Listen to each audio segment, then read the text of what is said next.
अस्सलाम वालेकुम। उम्मीद करती हूँ कि आप सब खैरियत से होंगे। आज का हमारा टॉपिक है section 8 of Muslim family laws ordinance 1961। Section 8 हमें क्या कहता है? सेक्शन 8 हमें बताता है कि अगर तलाक लेनी है, dissolution of marriage other than by तलाक, यानी अगर औरत खुला लेना चाहे तो वो उसके लिए क्या प्रोसीजर है, किस तरह से ले सकती है। और अगर हम अपनी रज़ामंदी के साथ, यानी मियाँ और बीवी दोनों अपनी रज़ामंदी के साथ ये कहते हैं कि हम लोग साथ नहीं रह पा रहे और हमने अलहदा होना है, तो हम कोर्ट से एक डिग्री ले लेते हैं कि लो जी मैंने तलाक नहीं दी, लेकिन हम कोर्ट से एक डिग्री लेके कंसेंट के साथ और इस रिश्ते को ख़त्म करते हैं। तो उसके लिए हमें सबसे पहले क्या करना पड़ता है कि सबसे पहले हम उसके लिए एक सूट फाइल करते हैं फैमिली कोर्ट के अंदर, जहाँ पे हमारी जुरिस्डिक्शन बनती है। हम उसके अंदर एक सूट फाइल करते हैं, यानी औरत करती है जिसने तलाक यानी खुला लेनी है, तो वो एक सूट फाइल करेगी। उसके बाद उसमें कोर्ट अदर पार्टी को, हस्बैंड को नोटिस जो है समन करते हैं कि उनको बुलाया जाए, उनकी तरफ से रिटर्न स्टेटमेंट आए, वो अपना आके जवाब दे कि इस औरत ने खुला के लिए अप्लाई किया है तो क्या आया, उसका इस पर क्या जवाब है।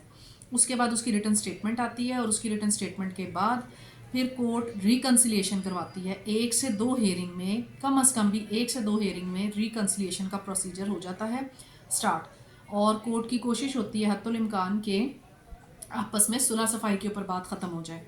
और अगर वो रिकन्सिलिएशन उनकी फ़ेल हो जाती है कोर्ट के करवाने के बावजूद, या अगर वो आकर ये कह देते हैं कि जी हमारी तलाक या मामला पहले से ही रिकन्सिलिएशन हो चुकी थी और हमने नहीं की, वो फेल हो गई है आउट ऑफ द कोर्ट भी।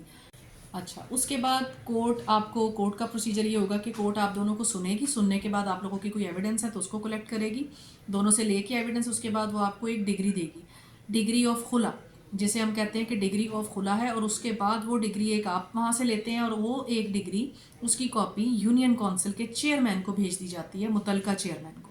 अब मुतलका चेयरमैन को जब ये डिग्री मिल जाती है तो उसके लिए ये नोटिस ऑफ तलाक आता है पहला।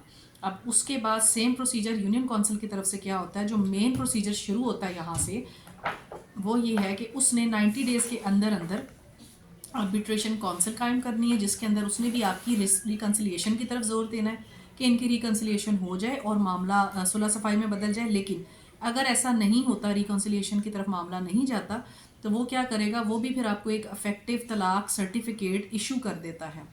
अफेक्टिव तलाक इशू सर्टिफिकेट इशू होने के बाद आप लोगों की तलाक कंसीडर हो जाती है।